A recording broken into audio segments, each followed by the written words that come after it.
Hey, everybody, welcome back to the Sports Mouth podcast with your host, Dominick. And today is a somewhat new era of the show. And this is kind of the third installment of the Sports Mouth podcast. The first installment was back 2016 to 2018 while I was at Cal State Fullerton. Part two was early during the pandemic in 2020 and 2021. And now that we've entered 2022, the third installment of the Sports Mouth podcast. And there is a little difference here. And I'm going to bring in a friend of mine here, David Goodkind, with me. David, before we get going on some news and then we dive into all things Angels here in this episode, tell the listeners a little bit about yourself. Well, my name is David Goodkind. I'm also a Cal State Fullerton student, about to be alum. I've been an Angels fan since I was in diapers. I'm a writer. I collect movies. I love the Angels, even though they frustrate me most of the time. And I'm really excited to be here. Yeah, David's been an awesome guy. Him and I have gone back, I think, for the last 8 or so months now. We all got together, at least David and I got together July of last year with a little website called Halo's Heaven. And it was through an online blogging and podcasting forum, the two of us, and we had 3 other coworkers with us. And we were doing great things in the 2021 campaign, going into 2022, even during the lockout, creating stories and doing tons of podcasting. It was all great.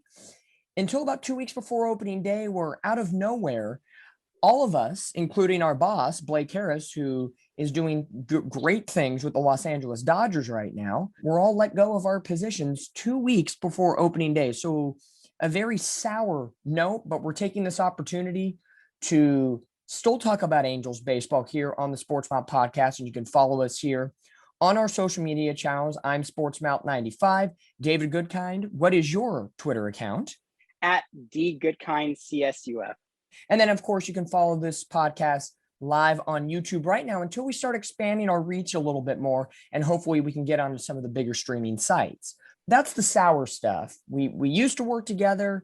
We kind of don't work together, but we're still recreationally talking and podcasting and having a great time. So it's good to be back, especially with David. Hopefully we can get our buddy Cole Bailey in on the next podcast. But all that stuff aside, let's talk about Angels baseball. The 2022 season is back after a 98-day lockout that left baseball in a horrible, horrible state. We have baseball back. The Angels have Trout, Ohtani, Rendon, all healthy, and all the supporting players. So opening week has concluded, and as we record this podcast on April the 13th, it's an off day for the Angels before they go on to a 7-game road trip, 4 against the Texas Rangers and 3 against the Houston Astros. But what David and I want to talk about is the first 6 games, the first homestand of the year, 4 with the Astros, 2 with the Marlins, and the Angels end up going 3-3.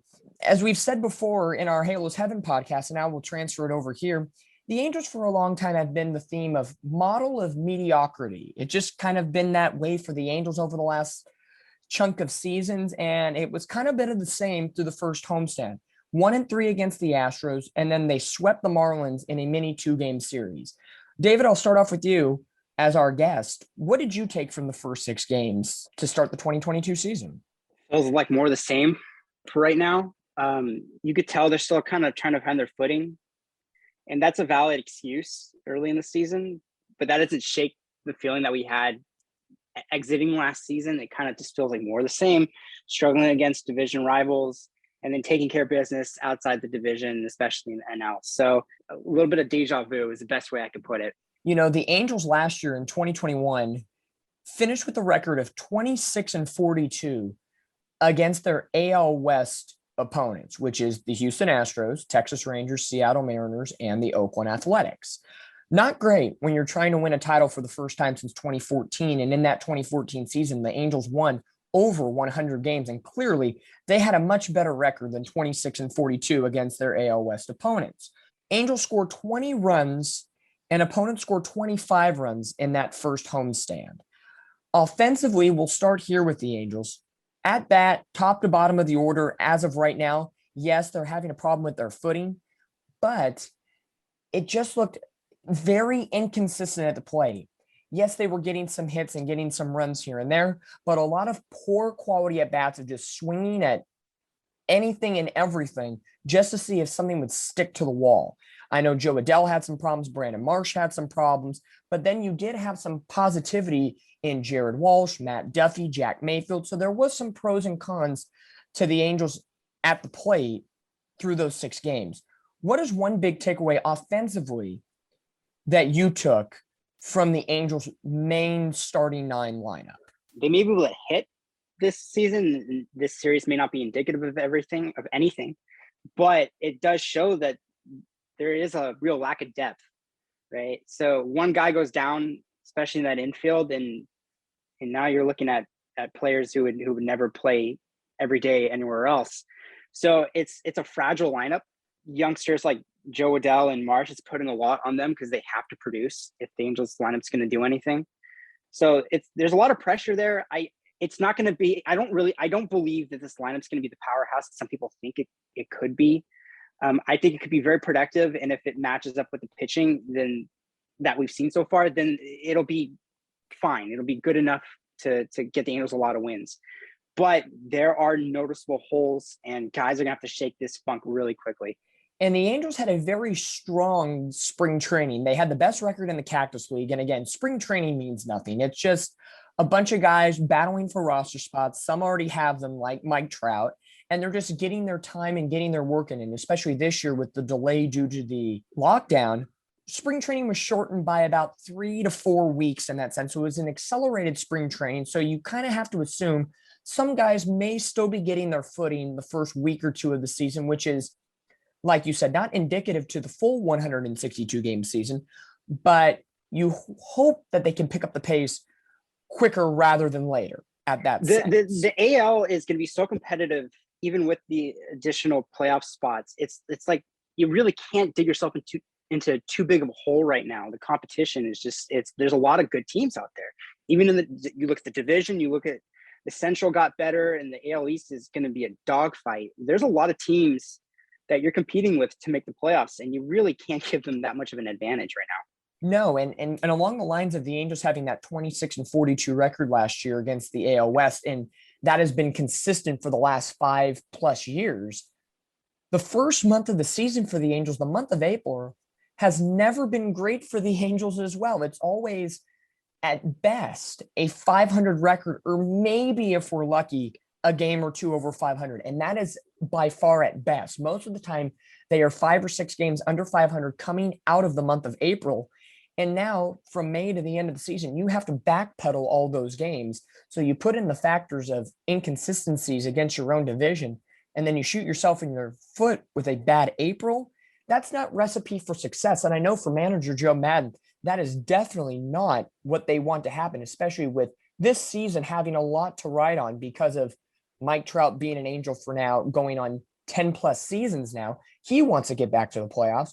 You have Shohei Ohtani, who's coming off an MVP caliber season and AL MVP winner, and his contract's ready to come up soon. Joe Maddon's in the last year of a contract. There is a lot of windows that are closing in for the Angels, and this is a win now mentality, or at bare minimum, I would say, make the playoffs and at least get past the first round to show that you're taking steps in the positive and correct direction under general manager Perry Manassian.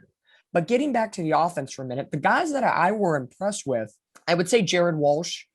Yes. He's batting 300, and he looked better this year, at least through the first week, than he did last year against left-handed pitching, which was a big struggle mark for him that he had worked on this offseason. I thought Jack Mayfield was a nice energizer bunny, especially when David Fletcher goes to the IL, and he was having some hip problems in the first week of the season. And then newcomer Matt Duffy, I thought, putting the ball in play. He's got an over 400 average, and yes, the numbers are skewed through, again, the first week of the season. But I felt those 3 guys showed enough spark in that Angels order. Now, for me, and this is the part I want to get into, what worries me about the Angels lineup right now: Joe Adell, Shohei Ohtani, and David Fletcher. Now, Fletcher can kind of get a pass. I don't know if you agree, David, with he's on the IL now with the hip injury. So I don't know if you'd give him a 100% pass on his hitting woes so far. I know he's been trying to spray the ball to the right side of the field, and now teams are starting to realize that now. Yeah, it's you've seen it happen with Trout, actually, where the outfield shades him to push, and even with Ohtani sometimes. It doesn't happen often, but it's there. So the game plan is out on David Fletcher. And I don't give him a pass primarily because the second half of last season was just so bad for him. Like he could not hit. So until he rectifies that, the hip injury obviously is a problem, but he was having problems before that too. So just gonna need to see him adjust. He's a smart kid. I have faith in him. I'm not gonna, rip on him or anything like that. I think he can turn it around, but it's going to take a lot of studying game plans, kind of maybe messing with the swing a little bit, his approach. But I think he can get there. Adele, yeah, that's a really he's a really interesting talking point because you can see the talent and the athleticism. Like it's there. It's just not completely put together yet. And right now, when he's hitting bombs and all that, he looks great. Like he's got all that power. But right now he's only serviceable as a DH, and the Angels have a pretty good one. So it's kind of a tough spot for him to be in, and it's a big year for him, even if you're just assessing trade value or how he fits in with the Angels moving forward. And he's only 23, so it doesn't have to be the defining year, but it's going to influence how the Angels operate moving forward regarding him. Like you said, he's swinging at everything. He's not making a ton of contact. He looked like this last year too for a while, and then he kind of figured it out a little bit. So I'm hoping this is early season slumping, but obviously it's an issue that, we've read that Mike Trout even had to give him a pep talk about it. So something to monitor. Right now, maybe the platoon idea isn't so bad just because they need a win. Plain and simple. They can't struggle through the growing pains. Exactly. It's a tough situation because, like you said, Joe Adele is 23 years old. And I don't think any of us want to lose hope on someone who's been a top prospect in the Angels organization for a couple of years now. But right. He's a very polarizing player. When he's on, he's on. But when he's off, he is extremely off. There is no middle ground with him. So some days you just don't know what type of Joe Adele you're going to get, regardless if it's a lefty or a righty on a mound. He could have a good day swinging, but then prime example, Tuesday afternoon against the Marlins, he has a huge misplay in right field that ends up costing the Angels a run. And at that point, even though it wasn't an earned run against Sandoval, that's a defining moment. That could have really derailed the train off the tracks a little bit. Luckily, the offense came back and kind of helped their teammate a little bit. Joe Adele's a very interesting case. I know in the offseason, we had discussed about, hey, if the Angels need pitching, does Brandon Marsh or Joe Adele go? Do we have to give up one of these top prospects to get something in return? And the Angels stood pat and said, no, Marsh and Adele are the future. I don't want to say I'm getting impatient, but I think because the buildup has been so strong about these players, you're hoping they can be quick and on top of their game right off the bat, like we see amongst a lot of other. You see it all the time now, with other teams outside of the Angels. You've seen it with, you name the team, name a minor league prospect that has come up through a team system and right off the bat is hot. I'm not saying they got to be batting 300 all season long in MVP caliber, but at least playing at a more consistent basis than Joe Adele has. I think. And so you look at like Bobby Witt Jr., good example right now, comes in and immediately makes an impact. And it's tough. Like Adele's a kid. He really is. He's super young. He's only 23. So you can't give up on him. I think the best way of watching him play is that it's frustrating because you can see the tools. You know everything is in place for him to succeed. For me, when I'm analyzing his play right now, I think the first thing he needs to address actually is his outfield defense. I think the hitting will come around. I really do. But he needs to get better in the field. And then, once you start making those routine plays, make them routinely, I guess, the rest I think will follow suit. I think his plate discipline will get better. But yeah, I'm not going to lie, it's tough to watch right now. We hope for the best for the kid. And especially, of course, Monday night was a prime example of what we want to see out of Joe Adele. Solo home run, RBI double, made a couple good plays in the outfield. That, and even when he either struck out or did not reach base in an at-bat, he had a productive at-bat where he was fouling pitches off. He had a good eye. That's been pretty much the only game this season out of the first 6 that he's looked like the Joe Adele we should be growing accustomed to each and every day. in terms of Ohtani, I mean, the guy's never going to bat for average, and he's had some really nice swings that just, haven't produced results. Go right so into far. right to the defender or right into the shift a little bit. Right. So he'll be fine. He's hitting the ball well, even if it's not at the right spots. So I think he's going to be okay. I mean, Ohtani, he already strikes. He's already been a big strikeout guy in the past few seasons, so I don't think that's going to change. He's a very prototypical power hitter where it's double or homer, but that's pretty much it. So kind of in a sense, when he's on, and kind of when he's off, he strikes out. But the biggest thing I noticed in his swing, and I saw it the last 2 days, was he gets pull happy. And as a left-handed power hitter, of course, anybody's going to be pull happy. But it's when he extends the arms, but almost like his back leg doesn't move, and he's just kind of flailing the arms out a little bit and hoping to get at least a piece of it for a bloop single to left center field. That's when Ohtani, he's got to restructure his thinking a little bit. Yeah. And he's got such power to the opposite field. So, I mean, that when he gets pull happy, he reduces such great skill set of his that not a lot of players can do. So he's minimizing his own talent, and he'll fix it. I have full confidence in Ohtani. I think he's kind of figured it out at this point. It's a very easy fix. I think, and again, I'm not hitting coach Jeremy Reed. I'm not Shohei Ohtani practicing in the cages, but just from a fan perspective, I think in a weird way, it might just be excitement because, naturally when you're excited, you want to jump out to something first thing. You don't want to settle down. Yeah. I think if he settles, you see him 100% settled when he's pitching.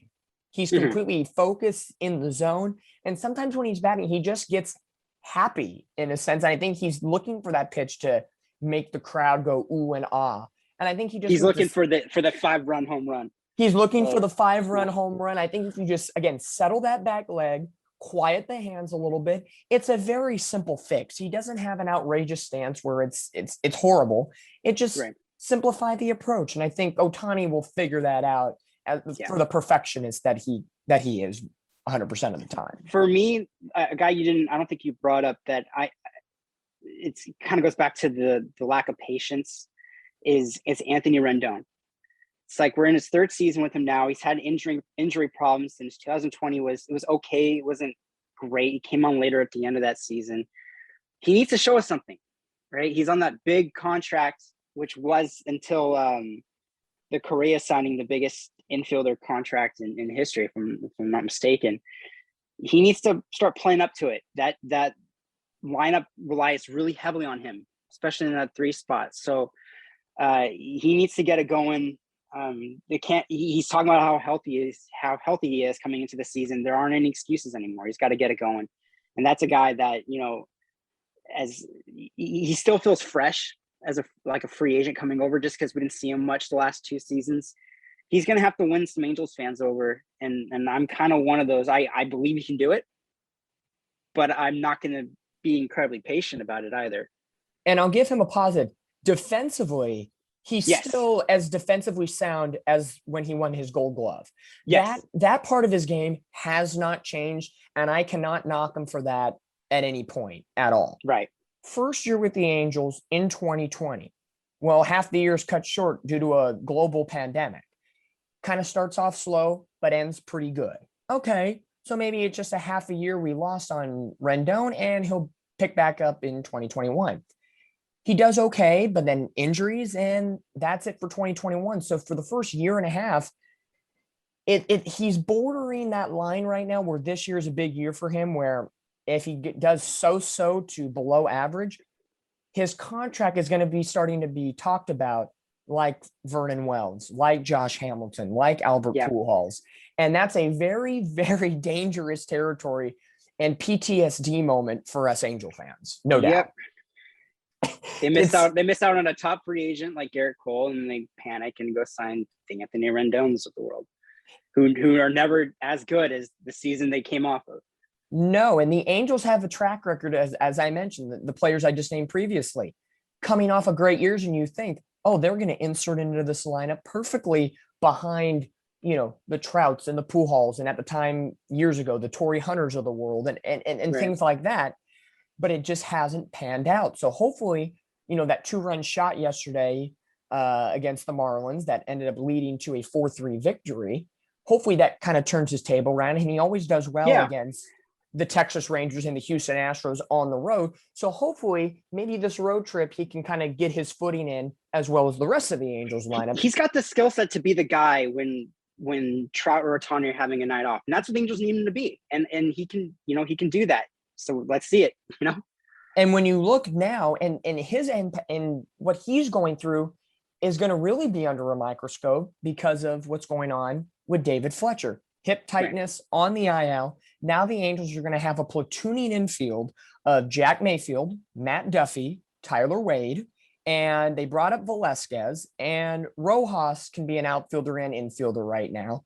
So the time will tell a little bit. Now I know the Angels started the year off with Taylor Ward on the IL, and Joe Madden said he's going to be our right fielder the majority of the time. And he looks to be coming off the IL this weekend during this road trip in Texas. So when Ward comes back, my guess is Velasquez will probably go down back to AAA Salt Lake. Mhm. Mayfield's bat is telling me he needs to be playing every day while David Fletcher's off. And Matt Duffy, who can play second and backup first base to Jared Walsh, I'd say those two right now are the everydays, but I know Tyler Wade has made a big stance for him to be an everyday player as well. Out of that mash of a combination, I know you have a lot of feelings about this because you really wanted the Angels to sign even if it wasn't Correa, just a top caliber shortstop, and they didn't. How do you feel about this whole situation with David Fletcher going to the IL and now the mosh pit of players to choose from? To tie it all together, it's a lot easier if Rendon starts producing in an all-star cap. Oh, absolutely.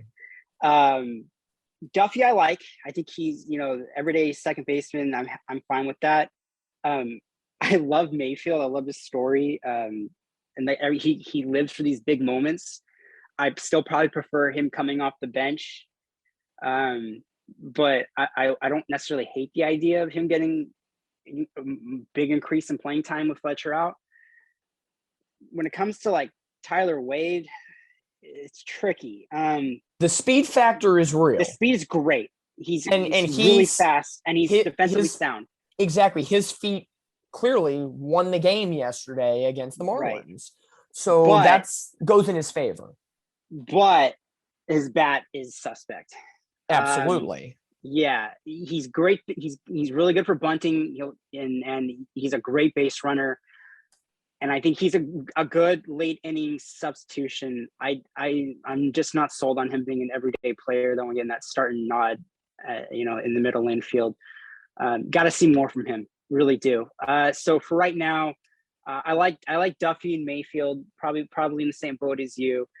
Duffy has been pretty good, what we kind of expected so far this season. And then Captain Jack is always really good for, a clutch homer or two. So he can bring that entertainment value to the Angels right now.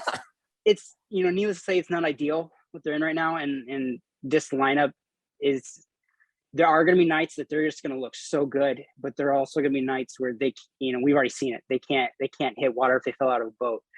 So it's going to be inconsistent for a while. Till Fletcher gets back, and even then he's got to turn his stuff around. So yeah, it's fruitless to kind of bang the drum of, wow, we need to get a middle infielder because that ship has sailed. But it's the hole is kind of obvious now to everybody.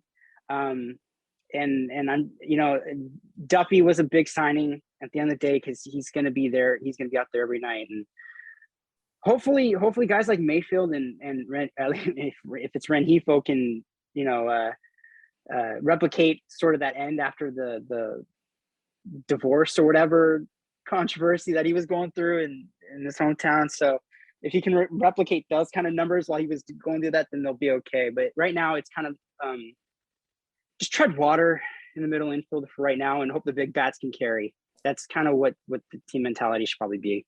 Exactly. It's going to be kind of a all hands on deck type situation. At least in the middle infield, while David Fletcher's out, at least Matt Duffy does anchor that second base position. Right. And I know Joe Maddon's a manager that likes playing the odds, lefty pitcher, so he wants more right-handed bats and vice versa with a righty. I was just about to say that, Maddon's going to play around with this a lot, and everyone's going to get a look. Yeah, and tomorrow's game against the Rangers, right-hander Dane Dunning is on the mound, so you probably know Tyler Wade's going to be in the lineup, and probably either Mayfield or Duffy. Since you have pretty much two righties and a lefty, Wade's going to be that swing guy depending on the starting pitcher, and then Mayfield or Duffy depending on how Joe Maddon wakes up and feels that morning or night of the game. So it's going to be an all hands on deck mentality on the middle portion of the infield. With David Fletcher being out and those gaps in the infield, it does expose the Angels lineup a little bit as very top heavy, especially with Shohei Ohtani leading off, and then Trout, and then Rendon and Walsh. After you get past the first four batters, the lineup does get a little bit light. And the Angels hope to get, good production out of their, Max Stassi, who signed a 3-year extension this, a couple weeks before the season. Taylor Ward coming back, I think will be a big boost to lengthen that lineup out a little bit in the 6 to 7 hole. So I like that move a little bit. And Brandon Marsh, even though there has been some inconsistencies with his bat, he's still having a lot of contact, and he's done a little bit better than Adele. He's showing some stuff. I'll tell you what, if he can continue to pick it up like he has been recently, I would love to see him lead off and move everyone a little bit back, like move Ohtani maybe to the 3 and Rendon to the 4. Like that's how you give your lineup a little bit of depth. But Marsh is a guy that is showing something right now of all the prospects, and I have faith that he's going to continue to really produce. Yeah, he has table setting ability in his future, and I could see a lineup of Marsh, Trout, Ohtani, Rendon, Walsh, and then if you want to insert Taylor Ward there in right field that day, Stassi, and then your 2 infielders. That is, to me, a more balanced attack than unfortunately what we have now due to a couple injuries and just Joe Maddon, as of right now, liking Ohtani in that leadoff spot, which I think at some point this season will change once. Yeah, I don't think it can sustain. I don't think it's not really working right now. Yeah, as of right now, it's not working. And I think, the Angels love having David Fletcher leading off, but over the past start of this season and the second half of last year, that is not an option right now. I think his spot at the end of the day is still that 9 spot. Oddly enough, and this is contrary to a lot of other people's opinions, why isn't Fletcher a leadoff hitter? I like him in the 9 hole because when you think about it, he's in the 9 hole at the bottom of the lineup early on in the game. Again, when we get later into the game, 5th, 6th, 7th inning, and the lineup adjusts based on how many people got a hit in each innings and so on and so forth, you could come into the 8th inning down a run. Fletcher's leading off, followed by Ohtani and Trout.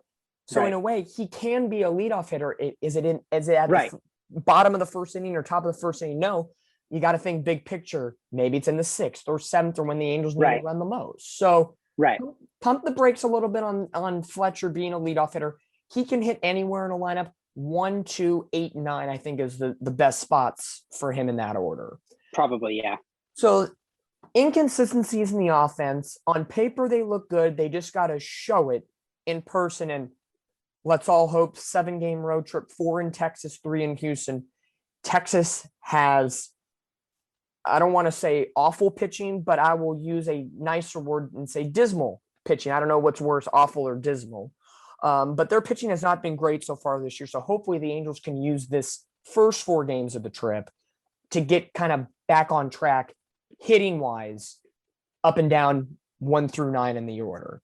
Moving into the second segment here of the show, let's talk about pitching, because pitching has been the theme amongst fans, amongst front office for eons now. The Angels went all in the draft last year, got all pitchers, went all in this offseason and got pitchers. And David and I right now, I think the easiest way to do this is let's break it up from starters and bullpen. And I want to start positive here for a minute. Let's look at the 6 starters that the Angels have. Ohtani, Detmers, Syndergaard, Suarez, Lorenzen, and Sandoval. Looking at their line score each game, I know it's the first week. I'm not saying they're all going to go out and win a Cy Young this year, and there's going to be a 6-way tie for the Cy Young.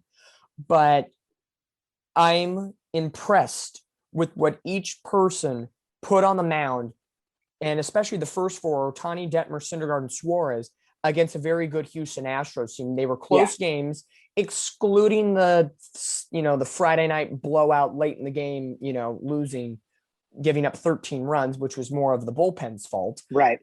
But I'll just give you these numbers for you, David, and for the fans listening. Ohtani goes 4 2/3, allows 1 run, strikes out 9.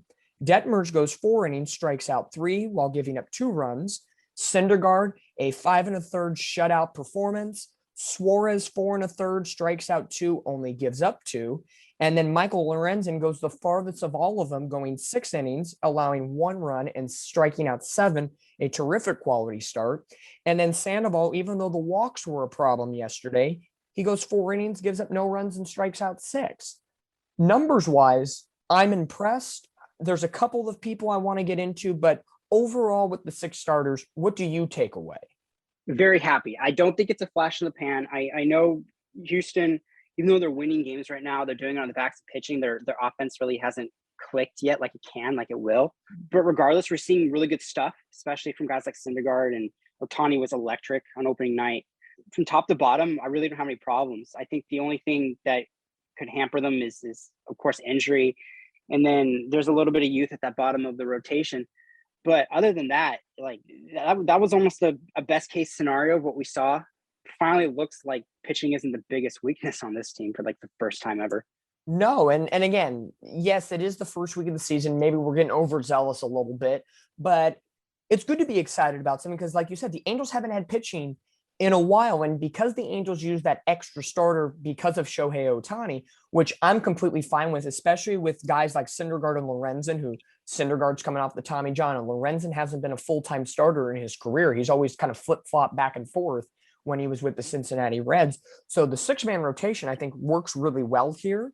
Yeah. And when you look at it in combined, the 6 starters, a 1.91 ERA in the first week of the season. That, I don't think a sub-2 ERA has been said for Angels pitching in quite a while. So this is a nice trend in the right direction. The only thing that I saw from these starters that I think will get improved on, and I think it's just, especially from Detmer, Suarez, and Sandoval, I think it's their youthfulness. It's just command. A lot of the time you saw Detmer, Suarez, and Sandoval, especially Suarez and Sandoval. They got the first 2 outs of the inning, but then they nibbled a little bit, gave up a walk, gave up a hit, but then they got out of the inning. So I think and that's been one issue for the Angels. It's getting 2 outs and then always a struggle to get that 3rd out and get out of a jam. But Sandoval did, Suarez did, and Detmers did as well. And I think just lean back on the walks, get that command ironed out. But again, I think that just comes from being young. But I think if they can work on their command, and again, you have Ohtani, Syndergaard, and Lorenzen, 3. I don't know do we want to consider Ohtani as a veteran now that he's won an MVP? Like, I think so. Yeah, I think it's worth that time. I think it's worth that time. He's, this is his 5th season now. If you could draw it up or you could ask for anything better, I think as Angels that have been burned before by pitching of the Trevor Cahills and the Matt Harveys of the world, I think this situation through the first week, I would take in a heartbeat, and I am pleasantly surprised of what we saw. Syndergaard, I expected what we got from him, even though a lot of people were skeptical after the Tommy John. He's pitched like that before with the Mets. I enjoyed it. Michael Lorenzen, I don't want to say a huge surprise, and it's perfect that we're talking about him as we're both Cal State Fullerton folks. Right. He's a Cal State Fullerton alum. Who would have thought out of the first week of the season, he'd have the most innings pitched out of the starting rotation? Now let's get to the so-so news. The bullpen, which the Angels did very well address this offseason by re-signing Raisel Iglesias, getting Ryan Tepera and Aaron Loop for 2-year deals. And then they brought in some, veteran presence like Archie Bradley, and they have some upstart talent like Austin Warren. The good, the bad, and the ugly. The good, you combine Aaron Loop, Ryan Tepera, Austin Warren, and Raisel Iglesias. They gave up a total of, 3 earned runs. And one of those runs was a Iglesias giveaway home run in a non-closing situation. So that run really doesn't two. count. Yeah. And Ryan Tepera's, even though they were crucial, it was 2 home runs in the 8th inning on opening night. But the next 2 appearances for him, clean slate. So Loop and Warren looking great. Tepera, after one boo-boo, he fixed it. Iglesias, it was kind of in chump change time. All 4 guys, I think you have your 6, 7, 8, 9 combination right there. What do you think? And I know we've talked about this before, but now that we actually have tangible evidence of these guys, Yes. Loop and Tepera, the strengths that they possess, this is going to help the bullpen immensely. Big time. And with Tepera, it's funny because he had a disastrous outing with the White Sox last year, right? Where he was bad in the first game he pitched, and then he was great the rest of the season. So we could see another thing, something like that again. So I have faith in him. And then obviously Loop has been everything is advertised, right? 3 full innings of no runs allowed. Like he's that lefty specialist. So that back end of the bullpen's gonna be really good, and we've seen that already. The only weeks we've seen some weak spots, which I'm sure you're about to jump into. Other than that, the back end, I'd match it up with just about anybody. It's pretty solid. So we got the good. The bad is Jose Quezada goes to the injured list after having 1 appearance with an oblique strain. Here comes the injury bug for the Angels. You know, 3 injuries right off the bat in the first week of the season. Ward, Fletcher, and now Quezada. Tough blow because his 1 appearance that he had on opening day, he looked fine. So, okay, good for Quezada. Now let's get to the ugly. Myers, Ortega, Hurriet, and if you want to throw Archie Bradley into that mix for the moment. Myers has looked downright awful. He barely got 2 outs yesterday against the Marlins after getting no outs against Houston. Ortega, bad first outing in that blowout loss to the Houston Astros last Friday, but then his next 2 appearances have been fine. Jimmy Hurriet, kind of the same thing, a bad first outing, but then his next 2 were better. And then Archie Bradley, a good first outing, but then a bad second outing. So Ortega, Hurriet, and Bradley, so-so performances. I think they can worm their way out of it. At least they've showed signs of it. The real ugly is Mike Myers. And I know you have your feelings about it, so I'm going to give you the mic on this one. Yeah. Mike Myers, and I like the similarity that you dropped on it, him to Cam Bedrosian in the past. Yeah, we see a lot of that with the Angels, where the talent's there, and they've had these glimpses like Myers did in I believe 2020, where you're like, yeah, this guy could really be a back-end kind of guy. I'm completely off that train. He wasn't great last season, and I still thought that he should be, brought back through arbitration and given another chance. He's blowing his chance. I think if Madden's going to use him going forward, I wouldn't do it in anything less than a 4-run game either way. Either the Angels are up 4 or they're down 4 or more, whatever. I would not use him in any sort of remotely high leverage situation. He doesn't have right now. He's got to work through it. And there's a chance he may not be able to work through it, and he may not be on the team later. He's the one guy in that bullpen right now that I'm just sell on. The rest of the guys, I think Bradley's going to even out. I don't think he's going to be like a stud or anything, but he's going to be a really nice kind of like 6th inning, 7th inning option maybe. And when it comes to Hurriet, Ortega, that's kind of like a flip of the coin. At the end of the day, like you could get them blowing up or you could get them doing their job. I don't think, but the thing about those 2 is you're not really going to put them in a position to have a lot of pressure on them. Typically, I know their usage has been up because Madden has trying to give the bullpen guys days off, especially with the short spring training, and he's trying to get more arms used just so they can limit injury from guys throwing too many innings, especially early in the season. So I expect their usage to kind of drop as the season progresses. So I'm not insanely worried about them. Myers, though, is a guy that I could see being a problem this season just because he's not riding the ship and he's getting worse. No, and like you said, 2020, he looked like a decent relief pitcher. Yeah, he might have had a game or 2 here where it just didn't work, but overall, he evened out. Last year, it was every other month he was good or bad. April, bad. May, good. June, bad. July, good. It was just too herky-jerky. And then it's really gone off the rails right now. And there's other right-handed relief pitchers either right now, for example, there is Jaime Barria in the bullpen because he's out of options right now. He could take that spot, but then you also have guys in AAA like Jose Marte, who can throw 97 plus miles an hour, who can easily take that spot and bring some speed into the order. Myers just looks like he's throwing a lot of BP fastballs. Nothing's really moving. It's just kind of floating in there. And opposing hitters are taking straight advantage of that.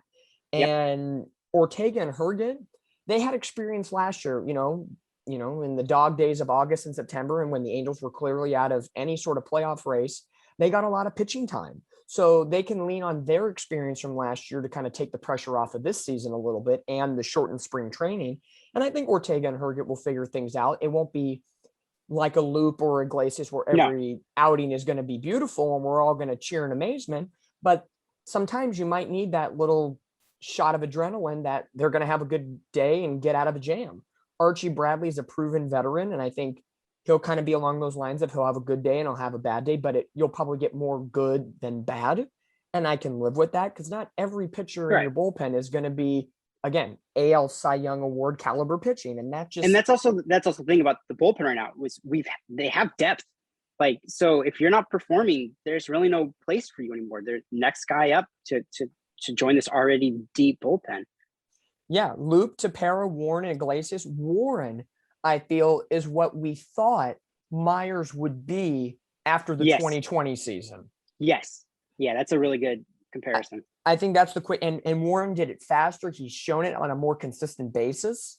Knocking on wood, hopefully we're not jinxing anything right now, but Luke, Tepera, Warren, and Iglesias, they're locks. That's your main studs of the bullpen, and everybody else, Myers, Ortega, Herget, Bradley, Barria. And I know they have Brian Moran, who came up from AAA in replace of Jose Quezada, and Quezada will definitely have his spot back in the bullpen when he comes off of the oblique strain.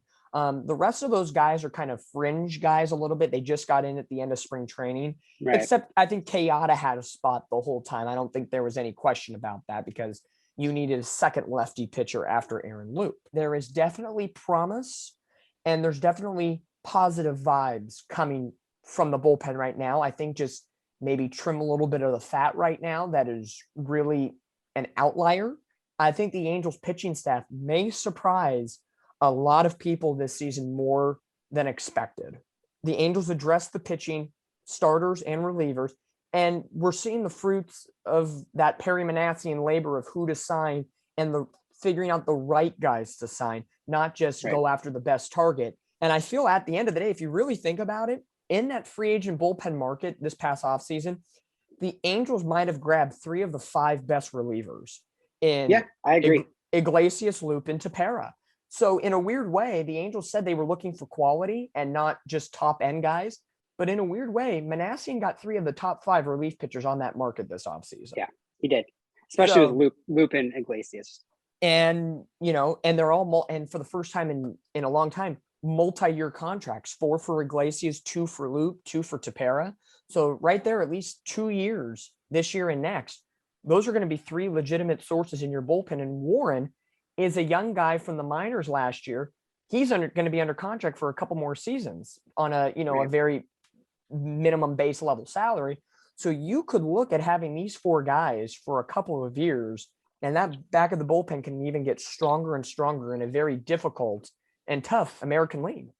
Yeah, and they can start to focus, we've been crying about pitching for every offseason, and now if we have to start crying about offense, they can start looking for good hitters with that money instead because they have these guys locked up. Exactly. I feel with Ohtani, Trout, Rendon, and Walsh in your lineup, crying for offense isn't the worst thing in the world. No. I think you could get some people to come to Anaheim if you say, do you want to hit in front or behind of Ohtani, Trout, and Rendon when they're all, and Walsh, when they're all on and on fire? I don't think you could have to do any more convincing than that. Nope. I don't think so.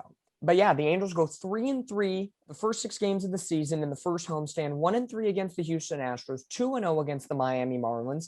And they embark starting tomorrow, which is April the 14th, on a 7-game road trip.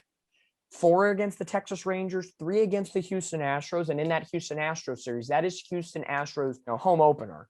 It will be ruckus. It will be crazy there in Houston. But The Angels should be used to it. It's a division rival.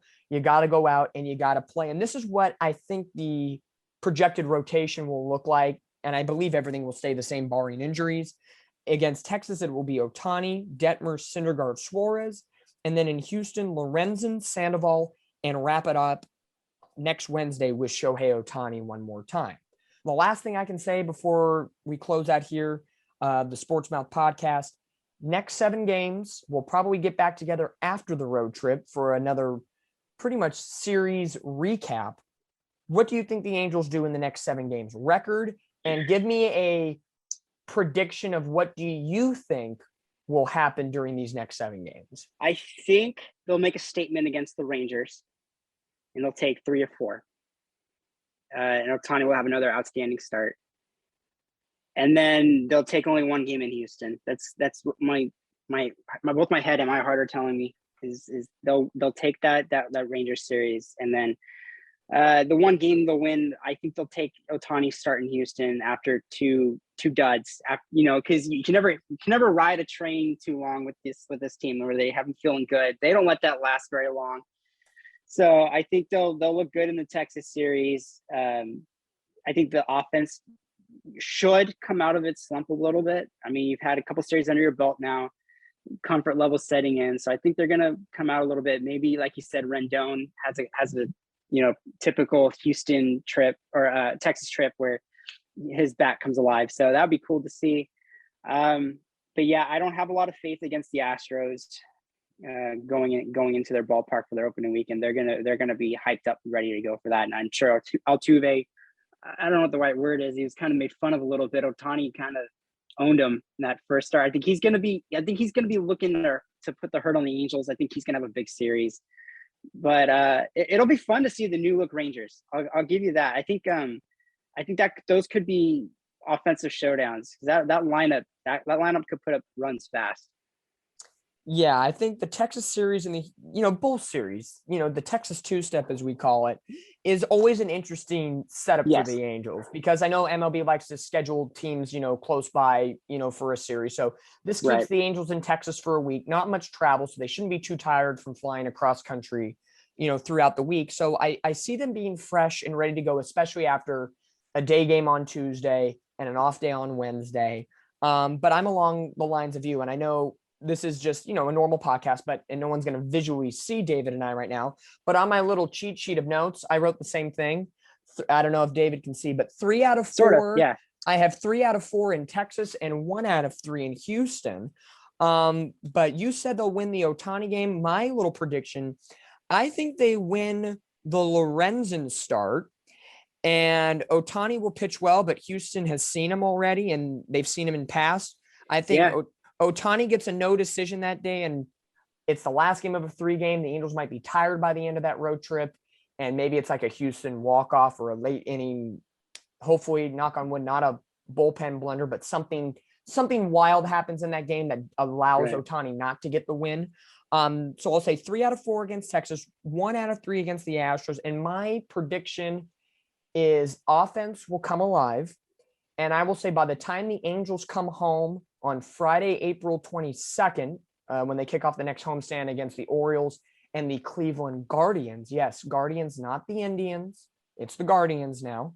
I will say Shohei Ohtani will have between 2 and 4 home runs by the time he comes back to Angel Stadium. I'll say 2 to 4, but I'm gonna nail down a number. I'm gonna say he's gonna have at least 2 home runs by the time he comes back. And honestly, I think they're both coming in that 4-game series against the Texas Rangers.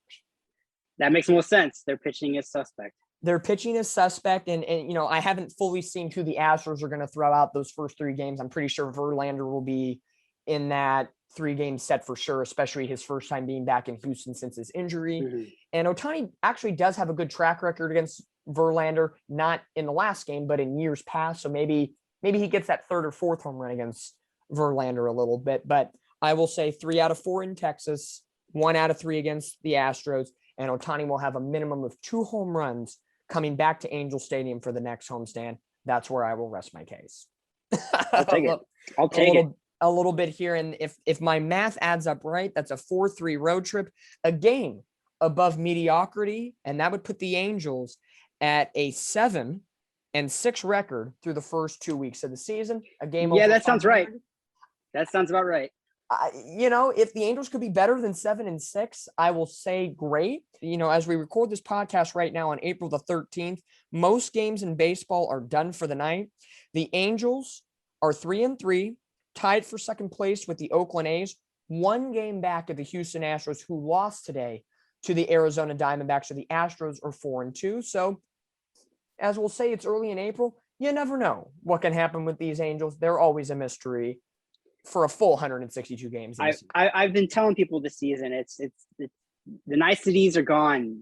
Prove it. You want us to believe in you. You want us to. I know Joe Madden said, pack the house on a Tuesday or Monday night. I'm like, prove it. Go out there, perform, show us that you're serious this year, and the fans will come back, and we'll all be believers again. We want to be believers. Just go out there and do it. I know the Angels hashtag a couple years ago was #WeBelieve. I think that's the centralized theme for the Angels this year. And hopefully the 2022 is a season where we can at least get into the postseason, and then it's free reign from there. It's, sometimes it's baby steps, but I think with the Angels and the outsourcing of talent and the patience us fans have had to put up with for the last couple of seasons, we want to win now and have success quick. And that's the goal, for the Angels this season. But we're only a week in, 3-3 record. We hope for better days. We hope to improve each and every day. And we'll see along the way here in 2022. But I'm Dominick Lorenz. That's David Goodkind. This is the Sports Mouth Podcast. Thanks for tuning in back to us. And I'm pretty sure this will not be the only podcast you will hear from us. And I know we are going to get our good buddy and former coworker of ours, Cole Bailey, into our next podcast, hopefully, to discuss the 7-game road trip that the Angels are currently embarking on right now in Texas and in Houston. But for right now, as I mentioned, I'm Dominick Lorenz. That is David Goodkind. We say cheers for now. Until next time, here on the Sports Mouth Podcast.